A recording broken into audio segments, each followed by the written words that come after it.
Hi, I'm Dr. Sassy. If you've been dealing with bladder leaks or sudden urges to go, you're not alone, and there's something simple that can help. One of the best ways to take control of your bladder is by doing Kegel exercises. Kegels strengthen your pelvic floor, the muscles that support your bladder. Imagine trying to stop yourself from peeing midstream. That gentle lift you feel, that's your pelvic floor at work. You can practice this by squeezing those muscles, holding for 3 seconds, then relaxing. Do 10 of these, 3 times each day. It's like working out, but for your bladder. Other exercises like bridges, wall sits, and toe taps can also support your pelvic area. You don't need a gym or any equipment, and you can start lying down to get the feel for it.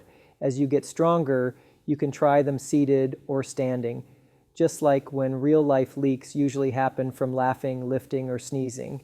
If you're doing the exercises right and still struggling after a few months, don't worry. You're not out of options. There are helpful procedures and experts like pelvic floor therapists or urologists who can guide you further. The key is to stay consistent and not give up. Your muscles will get stronger and control will improve.